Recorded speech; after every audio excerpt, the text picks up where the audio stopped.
各位观众朋友，大家好，欢迎收看正月2日 AM 新闻，我是嘉豪。今发生什么大事代，头先就来报您知。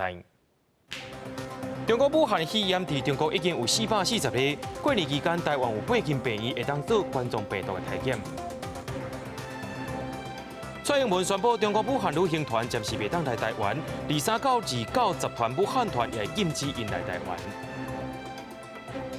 在今仔日对过道开始，已经出现要登故乡过年的人潮。高铁伫暗时会加开一开往南车帮，高速公路的车也开始变侪咯。讲到中国武汉的肺炎病例是继续在增加，敢若中国就440例9个人死亡，其他国家也开始出现个案。世界当中已经累积到449例，包括着澳门甲香港，在今仔日拢出现头一个肺炎病例。因为明仔载开始就是过年的连续假期，卫福部公布讲，全台湾有8间的合约病院会当做新型冠状病毒的快速体检。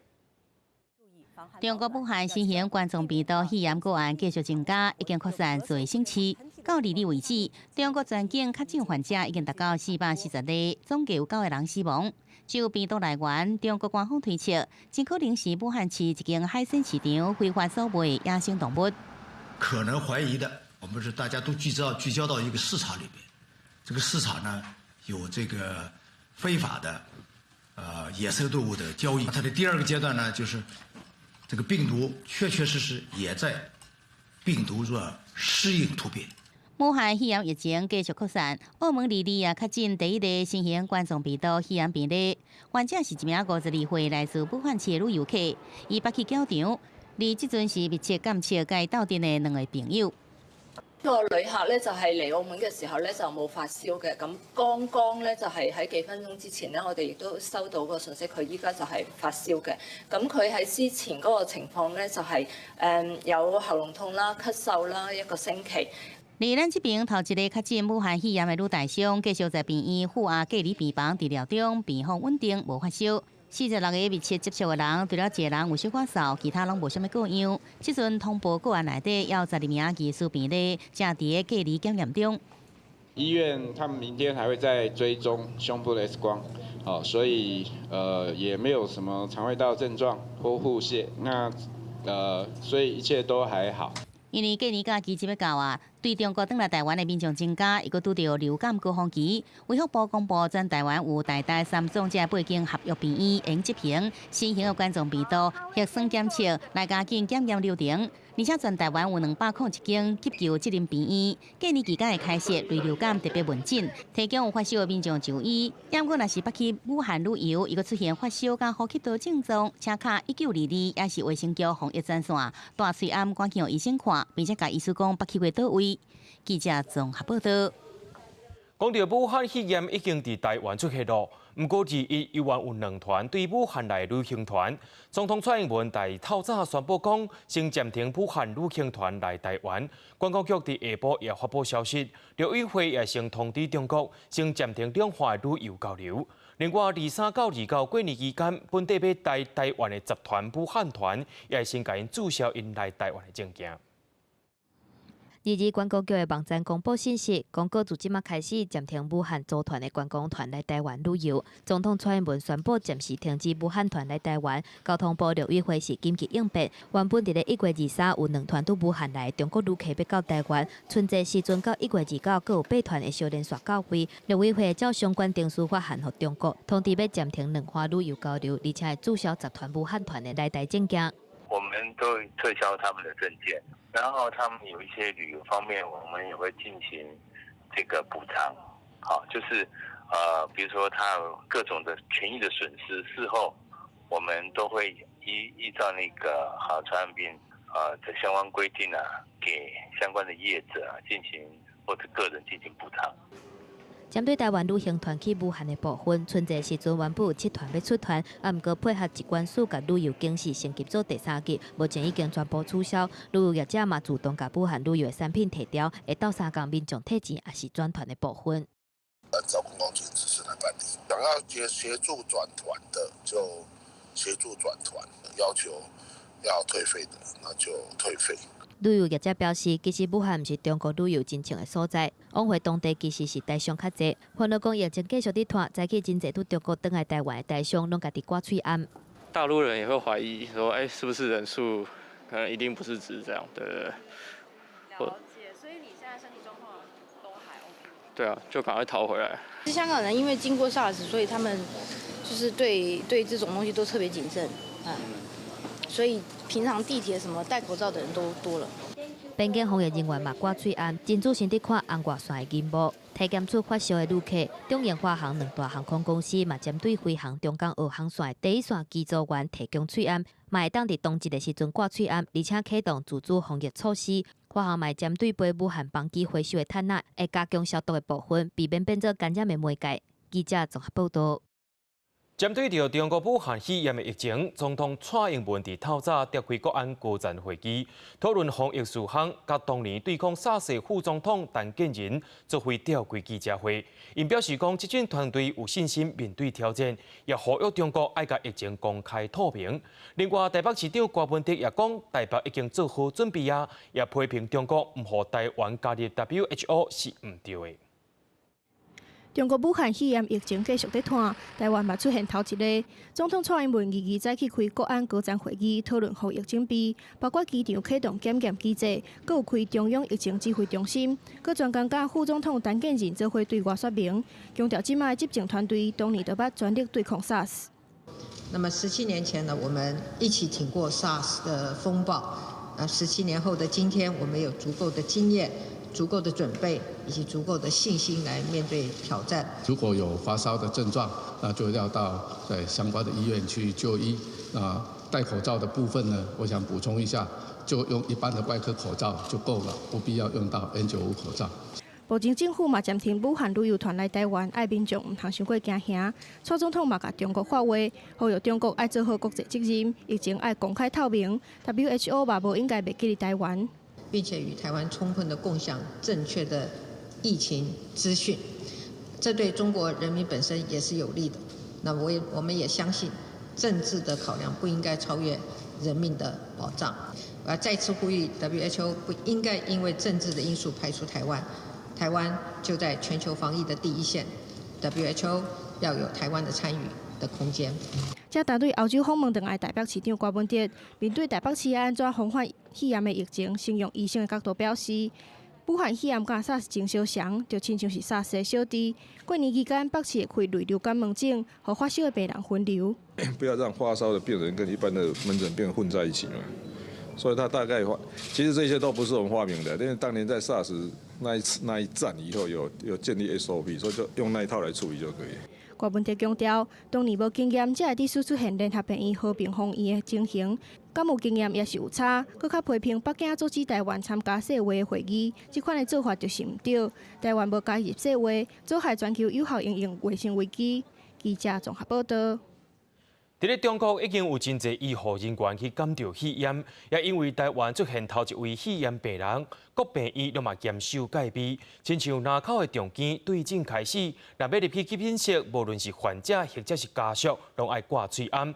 卫福部的桃园病院是伫急诊室外口大布棚，要做肺炎的护挂隔离区。伫急诊室外口搭了3顶的感染式布棚，这是卫福部桃园病院要对抗武汉肺炎准备的护挂隔离区。若是有发烧的民众，就先引导到布棚区内底做初步隔离诊疗。而早起就拄对中国武汉刚做转来台湾的民众甲老母来病院看医生做检查。那回来的时候就是咳嘛。那我们想说，既然这么多，我们还是要前面就先看。我会惊，我再来检查呢。我惊等我惊，我唔再去为着了，啊！你我有扫。有患者来看医生，出现发烧的症状，赶紧送入急诊的户外所在，又穿着防护衫，医护人员检查了后，再来经过外口的通道，把人送入户外隔离病房。高医正做高雄市指定的武汉肺炎隔离病院之一，加强防疫演练。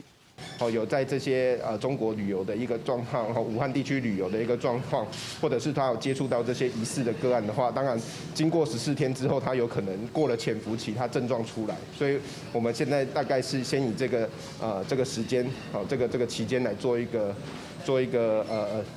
疫情上面的一个调查。病院提醒，来看医生的民众一定要老实讲，去过什么所在，也有住伫倒位。因为武汉肺炎疫情上升，台湾已经出现头一层确诊病例。对抗疫情，第一线医护人员要救人，也必须受到保护。最近病院严格戒备，若靠重机对入去，也要求进入急诊的患者甲家属，拢必须爱戴喙安。随着武汉肺炎疫情一直拓开，毋那病院伫中国设厂的大商，大家也拢真紧张。其中，鸿海也讲，在经过确认，对武汉转来台湾的员工，即阵拢无啥物过样。2022举办的嘉年华活动，也特别要求对武汉转来台湾的员工莫参加。今天武汉的同仁就已经隔离在家，过完年后是不是2个礼拜90%以上不回去？我认为我们生产上可以继续的运作，这我们有信心。鸿海集团创办人郭台铭讲，个人有直接管道，应联络中国防疫单位，知影武汉肺炎正处在上升阶段，可能会以倍数增加，而且烧团速度真紧，可能会予鸿海台湾干部年后先莫登去武汉工作，用时顺代替。郭台铭也认为，过年了后经济因为疫情受到影响，不过有信心中国政府会控制疫情，会有惊无险来度过这一关。记者自鸿报道。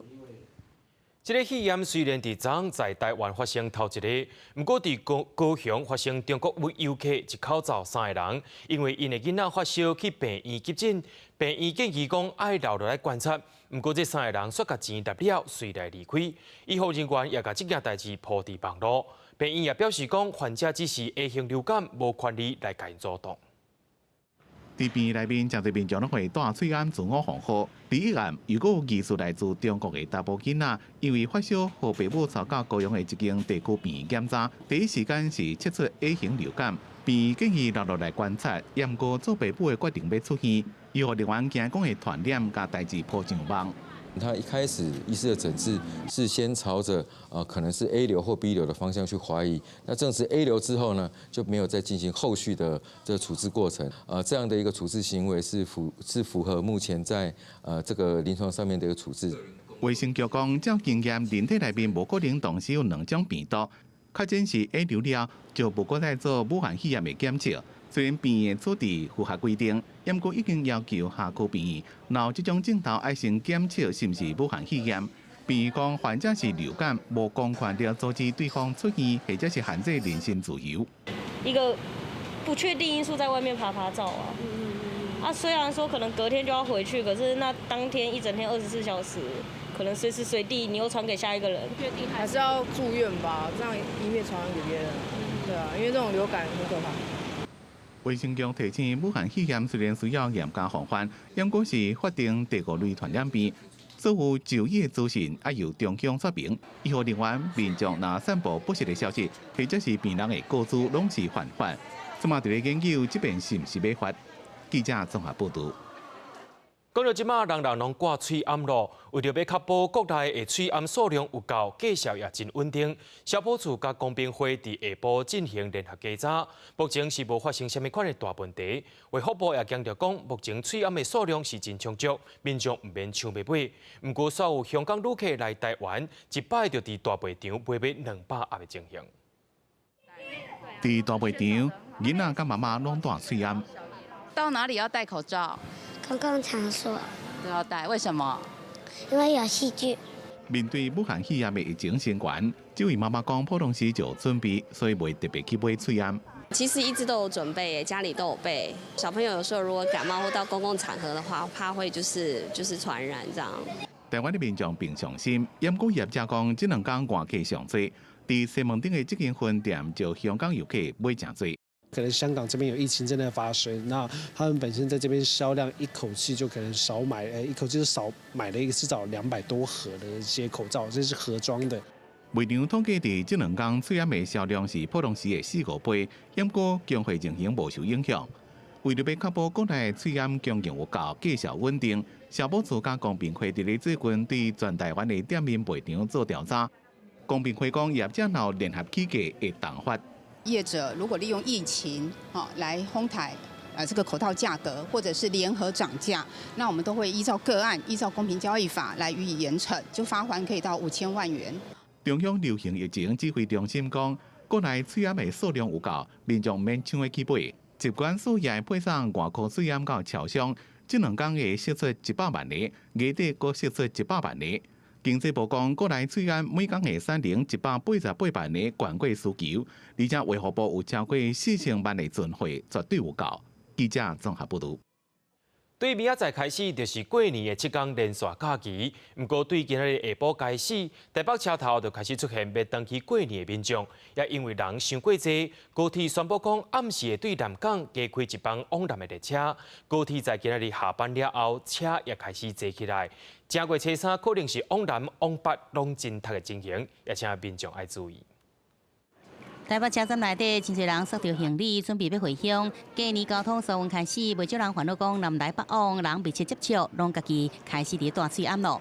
这次有那个疫情，所以我们觉得是说戴口罩的话是这样，心里比较舒服一点啊。搭这种公共运输，口罩已经算是一般大家都应该要随身携带。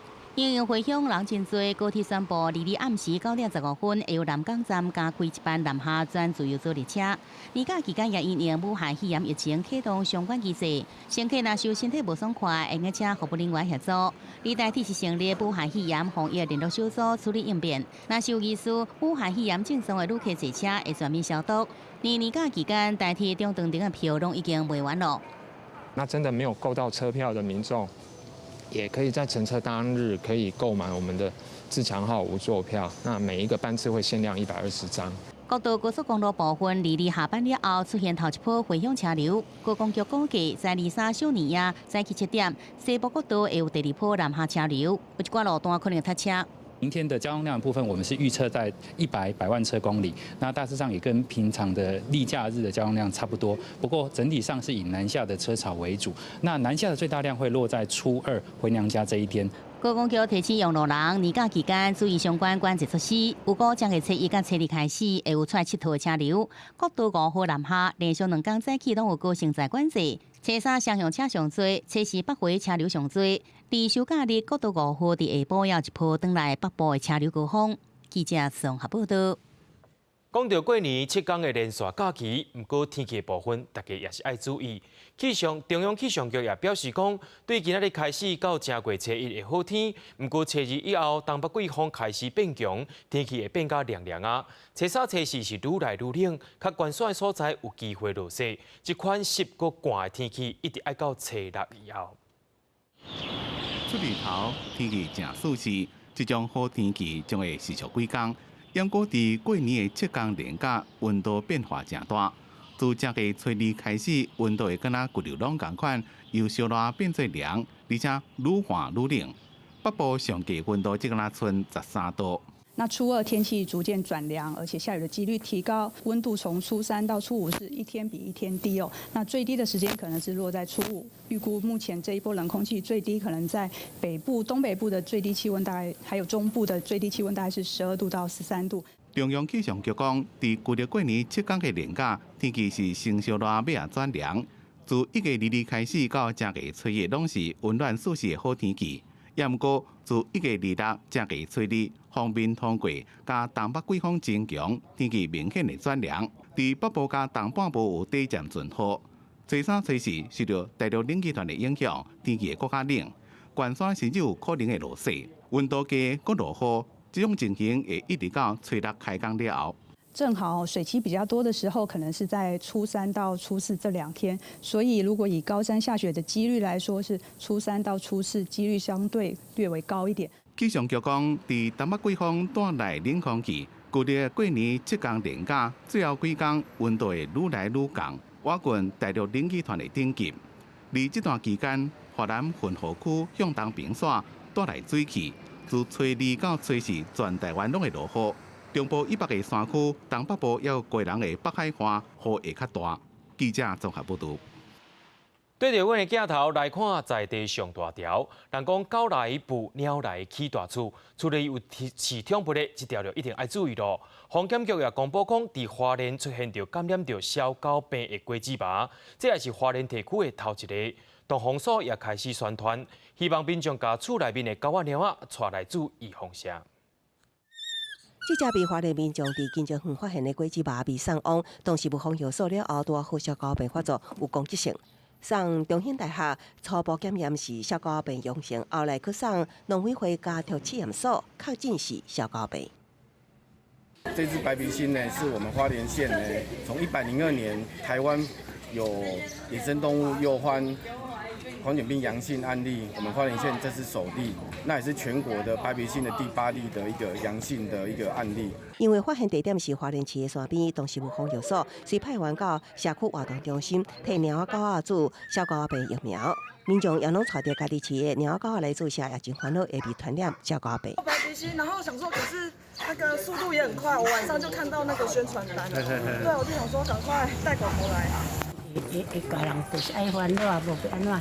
动植物防疫所强调，近年来发现的感染小狗病拢是草青麻随着果子麻着病，小狗病疫情就需要搁较细致，请民众遵守二不医药政策，莫放杀厝中的猫狗仔，唔通接触掠野生动物，为厝内的猫狗仔定期注小狗病疫苗。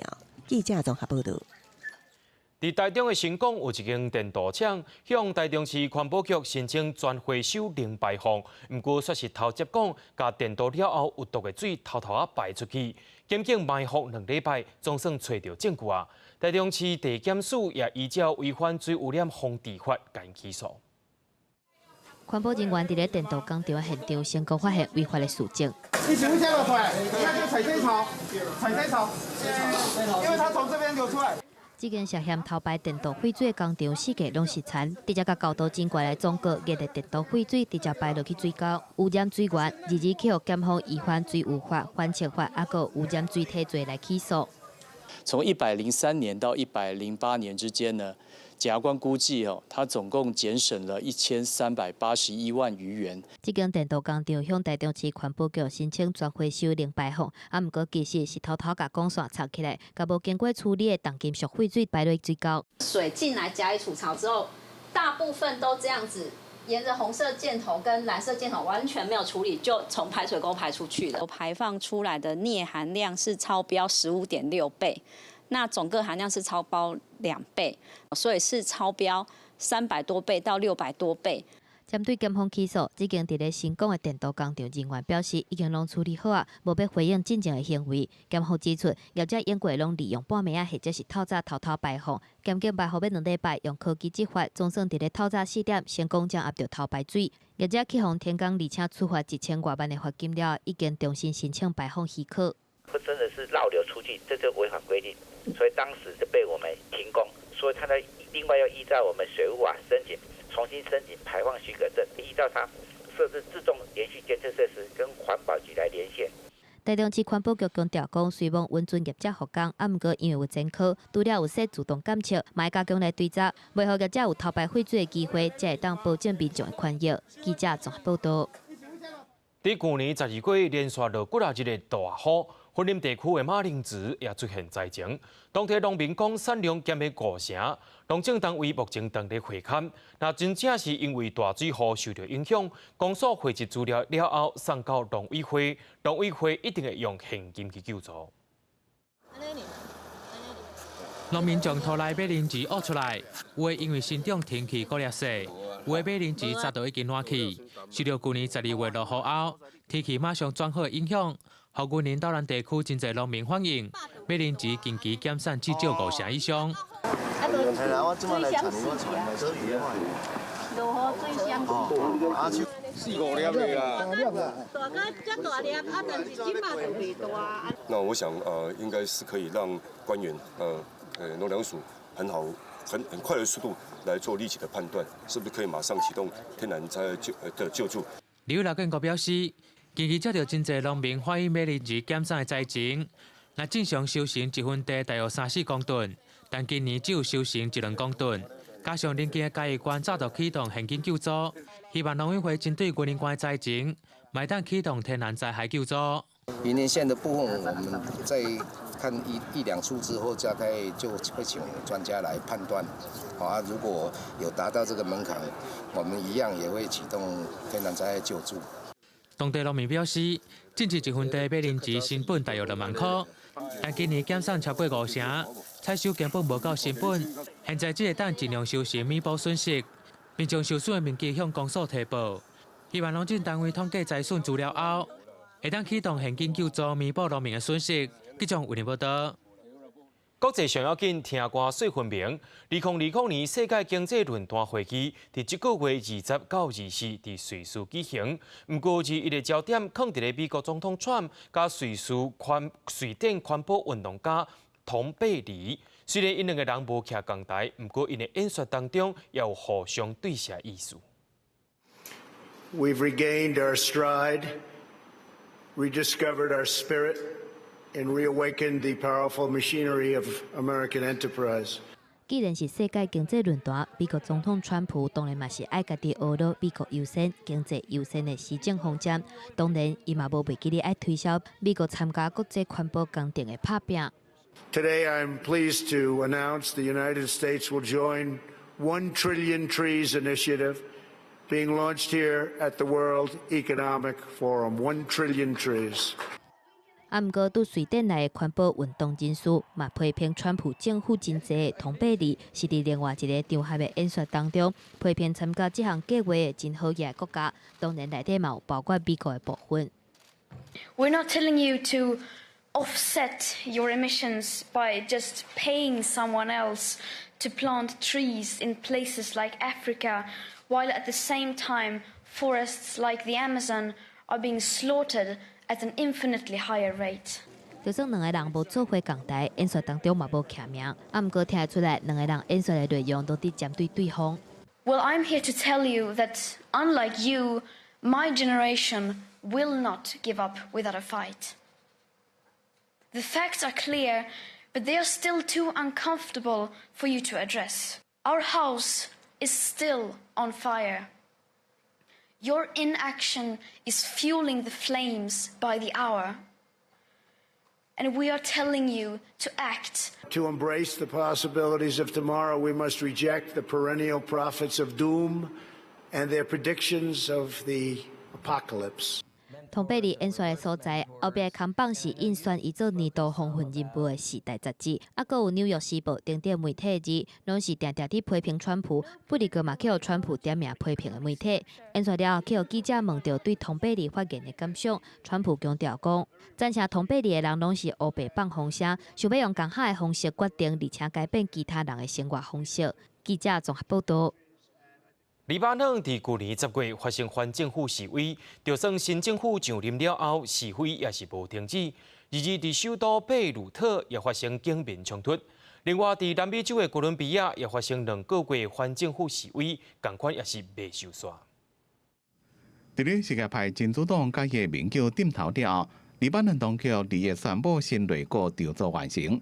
今年60岁贝鲁特明理间大学教授出身的哈山迪亚布出任总理。20位国员拢是各党各派所支持的专家。李亚布讲，伊所领导的政府会全力伫咧满足民众对司法独立、对讨被耍刑的资金，抑个打击不法所得的要求。伊讲，执政团队所有人拢袂参加后一届大选，所以因的施政袂受到任何政党的影响。هي حكومة المرة الأولى والمرات الأولى في تاريخ لبنان. هي فريق عمل الإنقاذ الذي لا يملك إلا الجهد والتعب والبذل والعطاء. 不过，伫街头连续3个月的示威活动，敢若拢无停落现象。国会附近的大车路顶，日依然有真侪抗议的民众，甲安全部队发生冲突。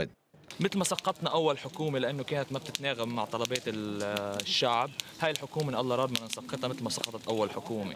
有一寡示威者讲，除非因所提出的诉求，亲像是提前举行大选，也有一个由技术官僚主导的政府得到当局的回应，若无因未撤离。这场黎巴嫩10多年来规模上大的街头运动，顶礼拜六演变成做540多人受伤的大混战，经济加财政问题一直恶化。另外，伫咧南美洲的哥伦比亚，自去年11月2日开始的反政府示威一直到即马。 首都波哥大2月有几百位示威者对总统杜克领导的右派政府施政表示不满。 Luchando por la Guardia Estudiantil, por la Guardia Indígena y la Guardia Campesina. Queremos educación gratuita, salud gratuita. Estamos luchando porque el Estado está vendiendo nuestras tierras, está vendiendo la Sierra Nevada de Santa Marta con hidroeléctricas y mineras. 抗议民众也叫政府要提出办法，防止人权运动人士被抹杀，也有甲右派叛军达成和平协议。记者综合报道。伫咧西班牙的东部受到暴风雪侵袭，目前已经知影讲有4人死亡，22万户停电。伫咧加泰隆尼亚地区有17万的学生因为安尼来停课，主要的车路、铁路也封切断。目前这个暴风雪也已经开始影响法国啊。冬季风暴格鲁利亚强烈影响西班牙东部海岸社区库列拉，虽望风势强，也有袂少的观光客看到海平顶悬有真侪风冲上花鱼啊，拢走出来看，有人甲这鱼啊捡起来。It was the worst experience I've ever had with the storm we had, and the sea came in and brought all the sand and the fish with it. Und jetzt ist so viel Zerstörung da. Die Dünen sind größtenteils zerstört. War alles gerade neu gemacht. Also es tut mir einfach leid. Auf der anderen Seite bin ich froh, dass es jetzt nicht im Sommer ist, wo es mehr Einfluss auf den Tourismus hätte. 风暴瞬间的阵风时速超过每小时100公里，部分地区落大雪，佮带大雨，加上低温，天气状况真歹。西班牙国家气象局针对东北部发布警戒，伫咧海边的供应一直冲击之下，附近的餐厅和商店被毁。东部的瓦伦西亚以及加泰隆尼亚部分地区宣布停课，17万的学生日一边上课。加泰隆尼亚的赫罗纳有22万户停电。托萨德马滨海城镇佮出现像泡的海水淹甲街仔落来，这是因为海水受到强烈的扰动所造成。通法国和西班牙一条主要高速公路，尤其是大货车等运输业上接使用一条路，嘛因为风暴侵袭煞中断。目前格罗利亚已经开始影响法国，伫咧东比利牛斯省和西班牙交界的所在，有大约1000户的住户停电。记者综合报道。中国哈尔滨的冰雪节，有的人伫冰水内面游水，也有人伫冰天雪地情形之下来结婚，而且也有真侪活动甲比赛，也吸引到上百万人去遐佚佗，咱也做回来看。2020年，哈尔滨冰雪节伫冰雪大世界隆重展开。除了是零下15度的气温中，来自各地的游客伫这座冬季主题乐园欣赏由冰甲堆贴而成，加色彩真侪灯火的照映下的建筑景观，也有几项的游乐设施，像冰橱推甲雪道。冬天了嘛，这块是一个非常著名的景点，尤其是我跟父母一起来的，我爸就没有看过这个冰灯，说咱们这边的冰灯非常的壮丽，非常的漂亮。大到将近2个月的冰雪节活动，主要是为伫松花江4号练堂举行。今年的冰泳比赛有42支队伍，200名爱游泳的人参加。边仔的观众碰些帽啊、乌龙大鱼、细虾拢有。冰泳的选手却是白头拢无加，直接就跳落水。以及因表示，河水的温度也比户外气温来得温暖。很刺激，真的是游泳很锻炼身体，希望大家都来跟我们大家一起游泳。所有活动中得到榜标的应该是这场年度集团结婚，今年43队参加，零下10度的气温，新郎新娘的礼服外，拢满着高高的大挂兔。一寡新人来自中国各地，有一寡是特别来这庆祝周年纪念，重婚结婚时阵所讲的话。占地达到60万平方公尺宽太阳岛国际冰雕艺术博览会，今年有60位来自世界各国的冰雕选手参与竞赛。用水量达到11万立方公尺，采冰甲雕冰工人的需求量增加，互当地正是无膝头休困的乡村人口带来一笔未税收入。记者综合报道。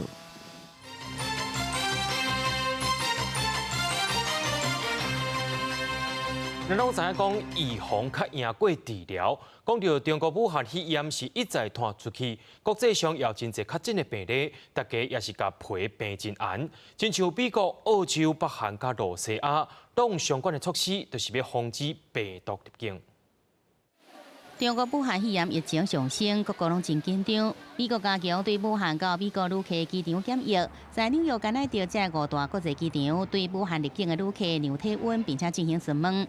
美国疾病管制甲预防中心 CDC 表示，了后会限制武汉旅客干奈对这5大机场来入境。Passengers that are coming from Wuhan on board are being distributed a questionnaire. And that questionnaire is then turned in to CDC staff upon arrival at the airport. Those passengers are being diverted into a separate area inside the customs facility where they're being interviewed and evaluated by CDC personnel. 澳洲现阶段是无确诊病例，不过当局依然全面加强武汉班机检疫，防堵病毒入侵。The risks really at present remain particularly focused on people coming from that region of China, particularly the city of Wuhan. That's why we've ramped up biosecurity measures, meeting those 3 direct flights from Wuhan a week. 伫北韩为着防范肺炎传入，也宣布对2日开始暂停中国籍外国旅客入境。联军的外国也在2月针对中国入境旅客实施检疫措施。武汉肺炎正式名称是2019新型冠状病毒。冠状病毒其实是一个大型病毒家族，属有 RNA 病毒，因为形状亲像皇冠2号这个名。若是较轻型，会引发小感冒；严重会引发亲像严重急性呼吸道症候群，也就是 SARS 这疾病。Once the virus gets into the body, it will try and invade certain cells, and it does that because it needs to use proteins within our cells to make more copies of itself. But our body will then respond in trying to kill the virus because it will recognise that it's something that's bad and that it doesn't want in the body. 教授指出，其实是人体免疫系统产生用来对抗病毒的化学物质，让人感觉发烧、加筋肉酸痛这无爽快感觉。原本一寡已经知影的冠状病毒未传予人类，不过世界各地随时拢有新形态病毒产生，这摆武汉肺炎就是其中一例。记者综合报道。面对肺炎，咱爱对咱台湾政府有信心，也对咱的医疗也绝对有帮助。台湾已经出现着头一个肺炎病例，外界也烦恼讲，敢会亲像17年前 SARS 搁再发生咧？前卫生署长叶金川也表示讲，台湾有防疫经验，而且技术机器拢比17年前更加进步，而且民众唔通惊吓。另外，有中国武汉的居民讲，目前武汉已经是战备状态，武警疫情伫咧管制，是会当入去，袂当出来。这次公安不管，全部是派的武警部队。全部派的是军人，武警部队都拿着真枪、荷兰实枪，战时准备状态。武汉现在可以进，但不能出，知不知道？武汉的台商不让放。中国武汉当地市民表消息讲，若是违反规定凊彩离开武汉，唔来去互抓起来；若是反抗，武装警察真有可能直接开枪。当地民众大家拢心惊惊，讲 N95的肺炎已经无法度防护，真侪人挂防毒面具出门。每个武汉市的市民都人心惶惶，是不是？是啊。只管这个医疗事件的副主任也被感染了。现在 N99起步是 N99，像我们的话，我们以防万一都是戴着防毒面具。即马台湾嘛出现一个境外数一摆确诊病例，外界烦恼讲可能搁一届出现17年前 SARS 的风波。啊，毋过17年前捌指挥作战防疫 SARS 疫情的前卫生署长叶金川表示，呼吁民众唔通惊吓，台湾有防疫 SARS 的经验，一定会当对抗武汉肺炎的疫情。当初一个检验要3天7天，现在是2个钟头就可以100%确认嘛，那个都比当初的情况要好很多，所以大家还是要小心，但是并不需要说自己担心太多了。香港传染病专家是警告，目前武汉肺炎的疫情会发生第3波的传染途径，判断可能会对家庭或者是病院开始传播病毒。And now what we are saying that it's likely to be going in the third wave. Because we start to see spreading at the healthcare institution and also family clusters. 在中国大陆，其实很多人都没有接触史，就得了，所以他可能在野外，他可能在桌椅上，在一些桌面上或者在环境里面，他可以存活相当久的时间，所以你不小心去碰到就会被感染。专家甲学者表示，目前武汉肺炎防疫的重点就伫咧病院，因为医护人员甲患者接触上济，嘛是上高发现群组感染的所在。若是疫情无法度控制，病院会是上危险的所在。记者综合报道。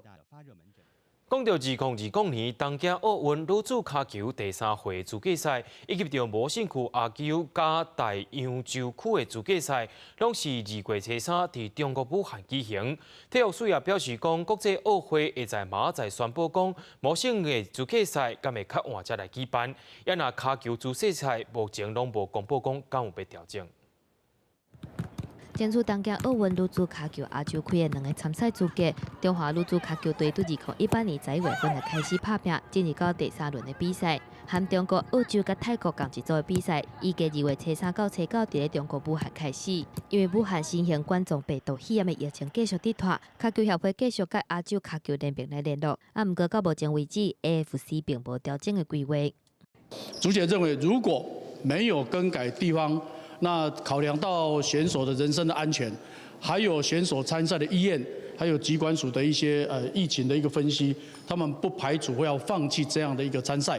若是1月底亚洲卡球联盟也是无调整，体育署尊重协会可能会放弃比赛决定。另外一方面，拳击亚洲各大洲区的资格赛，嘛是2月初3到2月14伫咧武汉举办。台湾会有5个查甫5个查某参加这比赛。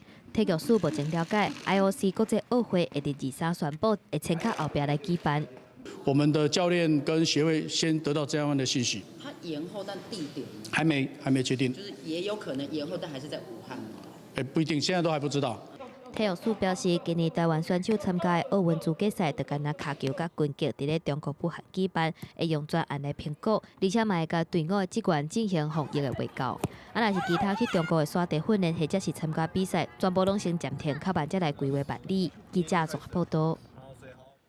国民党下晡召开中常会会议当中，也通过成立改革委员会，由代理党主席林英德来做总调，也分4组去做改革建议。另外，赖清德接受广播访问的时阵，也讲到国民党的两化路线一定要做调整，因为1911年成立的中华民国早就无存在，已经伫台湾重新开始啊。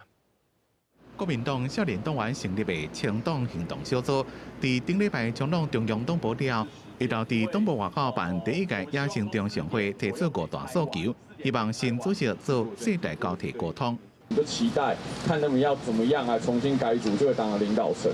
国民党改革的声音无停，对代理主席林英德讲，超过60岁中常委全面退出，引起部分中常委反弹，这是年龄歧视。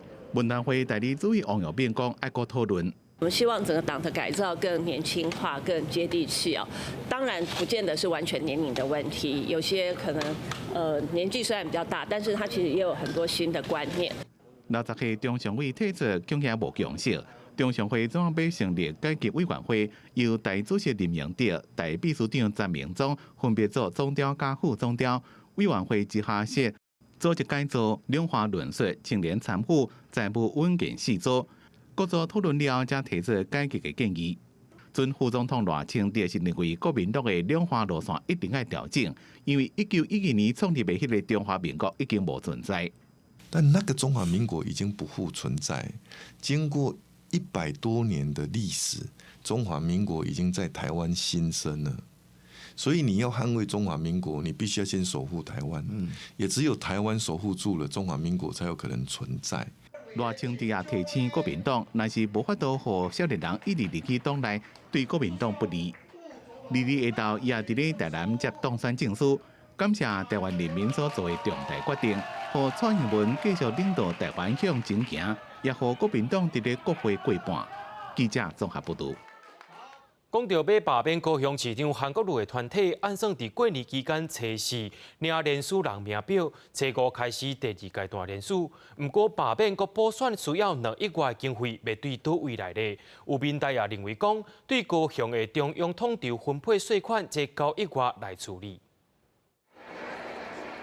排队的人是市府红山行政中心的树尾啊，钱甲可出，有人半暝点半就来排队，就是为着要领高雄市长韩国瑜本的红包。不过去问到市政府会提到中央分配款9.4亿，敢是当应付罢免外党的经费，还有武汉肺炎等等的问题，所以拢无要回答。市长，这个9.4亿的统筹分配款要怎么运用呢？去年中央统筹分配款超定91.6亿，高雄市会当分到9亿外，有民代爱市府好好用这条钱来应付罢免外党的经费。若是罢韩团体嘛表示，已经收到中央选委会的通知，初4就要上报来去领连署人的名册。接下来会广设连署点，那这些连署点就包括了以民进党籍为首的民意代表，以及基进党党部，以及甚至包括实力的政治人物的一些服务处，这些都会在南扩站里面。那以及一些人潮比较多的地方，在初5开始，我们都会广泛的设点。这个罢免本身是人民的权利，原则上我们就面对。那该怎么样来做一个处理，包括预算怎么样来运用，我想市府一定会依法办理。罢韩团体表示，初5会开始第2阶段的连署，上晚要伫3月28进前送件，希望讲连署数会当达到38分，会来设真侪连署点，欢迎市民做伙来参加。记者综合报道。2014年有反对核电的团体随举办游行，要求爱随来停止核试厂的起造，因也在中校西路发起静坐，甲警方发生冲突。其中有15人提告要求国赔。台北地方法院第2次一审宣判，判决台北市政府甲台北市警察局要赔因这13人拢总45万。 5年前，示威民众发起4日8发血书的静坐，警民发生激烈冲突，警方各用高压水炮车的方式强制驱离，过程当中有真侪人受伤，有15个人因为安尼向台北市政府还有台北市警察局提告申请国赔。2日一审宣判，判决北市府必须要赔42万，市警局要赔3万4，也搁会当上诉。 这个判决象征着我们国家的民主转型跟法治的转型，确实有到了一定的里程。因为在过往，像这种国家暴力事件，不要说进法院，可能法院一开始就会把它踢出于大门之外。检察任何行为，就是如果违背了合法性、及正当性的话，其实是应该受到批判，还有法律的制裁的。王先超是受害者之一，针对一审胜诉表达肯定，希望讲未来拄到大型的抗议，警方会当有更较好的应变方式。这个判决。 总共有13个人得到赔偿，2个人去用驳回。对这个代志，司改会律师团认为讲，这是伫咧323行政以暴力驱离的一审胜诉了后，反而搁一改认定国家的所作所为无一定是对的。国赔是想要一道红线。在经过324、428这2个事件之后，我们至今没有任何一位第一线的执法人员因为这样曾经负了任何的责任。如果日后再遇到同样的状况，我们有一个国家赔偿的可能性。 司改会强调讲，提出国赔是要追究行政滥权，唔是要针对基层的警员，颠倒是建立透明、会当落实的执法 SOP， 嘛呼吁市府市警局放弃上诉。若是台北市警察局发声明表示尊重司法的判决，毋过绝对支持警员依法执法。等待摕到判决书了后，会搁甲律师研究上诉。记者综合报道。台中的中科园区甲水南经贸园区，因为第74快速道路甲这2个所在加开，上下班就要上高速公路内，有影是长时间。不过，进柯南爱琴桥通车了后，会当减买20分钟。台中市中心中科东向道路最后一里路，柯南爱琴桥社中桥早起通车。2、1，请揭牌。 这个透过票选来的桥名，主要是因为外形亲像一只骑琴。通车了后，嘛，互往来中科园区甲水南经贸园区的用路人，袂阁互74号快速道路切断，嘛减少中清交流道的交通负担量甲阻碍，居民是真欢喜。去到中科路，上至少车顶要太5遍，虽然这边园区是去分散，若上班就有到这市内以外为中科路去。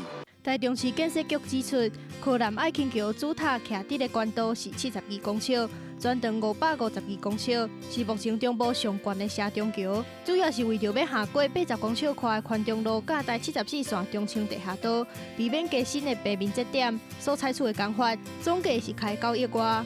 环中路才74线的上面那连接两地，如果用一般的平面桥梁，它的跨距中间必须要落墩，它可以成为一个替代道路。 也可以直接从水南经贸园区到我们中部科学园区，我们缩短了将近15分钟的一个车程。施工单位指出，这座社中桥会当承受的准进临界风速超过达标134.2公尺，是远远大过14级风，等于是强烈风态临界值。另外，会当消透宽中路、黎明路甲中清路塞车的问题，会当分散市郊往回市中心的车流。今年过年，用路人就会当感受到塞车的时间变短啊。 记者综合报道。过年休一天，鹿港唔那日时爱民众去，暗时也要甲你捞掉咧。真有杆顶的艺术造景，1000多粒的灯，暗时袂输一杯零。在文武庙也有水舞灯光表演，趁着机会，咱也去行行咧。 民众摕着专业的相机，靠咧涂骹来取景，也佮利用镜来翕出导影的效果。中华鹿港的桂花巷最近装了上千个杆灯，想要伫咧春节期间吸引游客，暗时嘛会使来鹿港佚佗。这拄啊点灯，就袂少民众来翕相拍卡。我觉得这里的话，用就是雨后的桂花巷艺术村别有一种风情，颜色的组合这样很漂亮。 鹿港电工所表示，约计鹿港嘛是甲往年同款，也是全台湾重点的观光景点之一。不过以往有真侪游客拢是透早来鹿港耍，暗时就离开。即个希望利用夜间的景点，会使甲游客留到暗时啊，甚至会使伫咧鹿港过暝。桂花巷艺术村这边也布满了7色的一个龙灯啊，晚上也非常的漂亮。还有文武庙现在已经开始筹措在布灯，那在布灯上面会显示说一些宗教文化的一些特色。这届春节长达7天，中华溪州今年嘛继续举办第14届火地中华活动，配合鹿港也有八卦山夜间景点，要让游客体验无同款的中华。抢光春节期间，日时也有暗时的观光商机。记者中华综合报道。讲到zoo啊，目前当咧大出，若准无风也无芳，是要安怎替果子来交火呢？伫台南就农民用火神来斗3工，咱也做伙来看。人讲12月zoo啊找骨感，台南南西梅岭毋若是收梅花的好所在。当年的12月开始是zoo啊产季，有真侪果子园开始开放，互民众来办zoo啊。但是今年受到落雨的影响，而且无芳来授粉，产量是减真济。南西梅岭的农民沈建宏为着要解决即寡问题，伊改饲火神来交火，成功种出大粒、回报佮把水的牛奶蜜枣。无芳啊，芳啊少啊，所以我拢饲火神来交火。啊，所以恁出去也看有枣啊，今年的枣啊，成就安尼会使讲足够啊啦。伫大部分的枣园拢发无好的一冬，伊的产量共款真高。除了用火神交火以外，沈建宏甲枣仔种伫网色，佮用豆饼、过期牛奶、发酵素、甲糖蜜来调有机肥料。附近的地质来种是拢会下啦。啊，重点咱讲的管理啦，管理就讲各人管理袂相像啦，落肥时间嘛袂相像啦。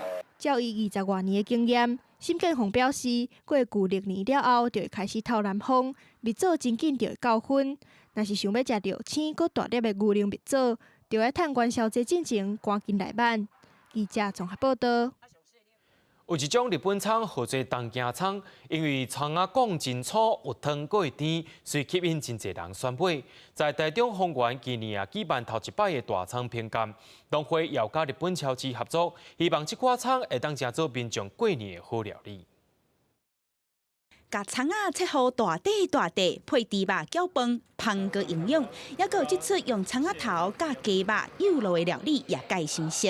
食的葱仔料理，毋但会使互人食会到日本葱仔即种品种的甜度甲脆度，佮食会到通过葱仔评鉴一定的品质。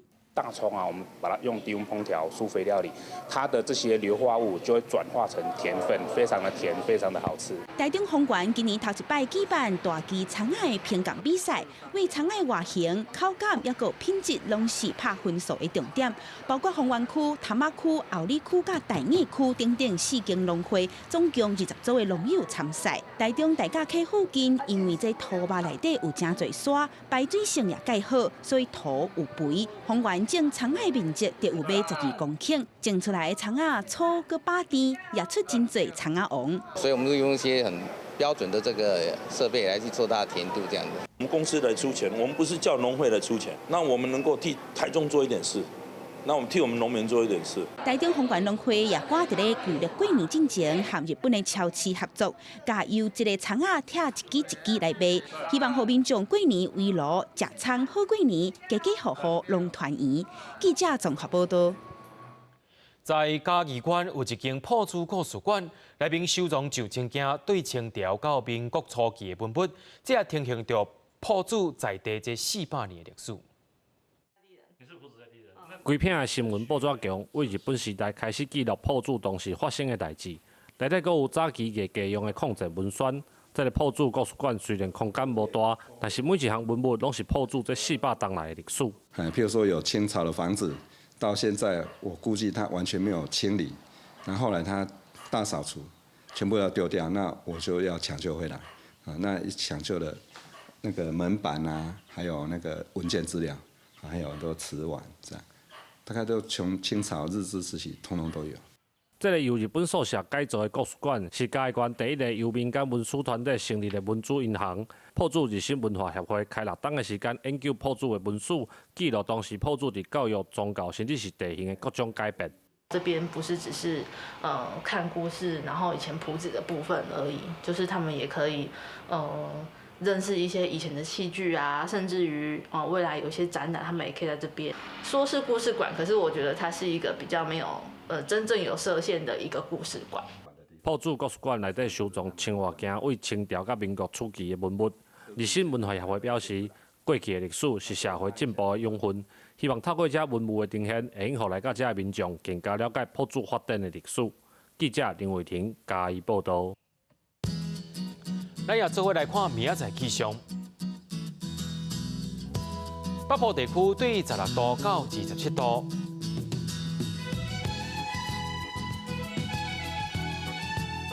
中部地区对17度到28度，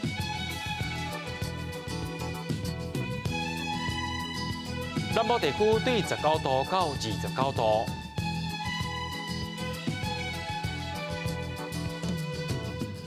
东部地区对17度到27度。再来看外岛地区，对15度到25度。新闻最后也带恁来到新加坡行行看看咧，也感谢恁收看今日AM新闻，我是嘉豪，咱再会。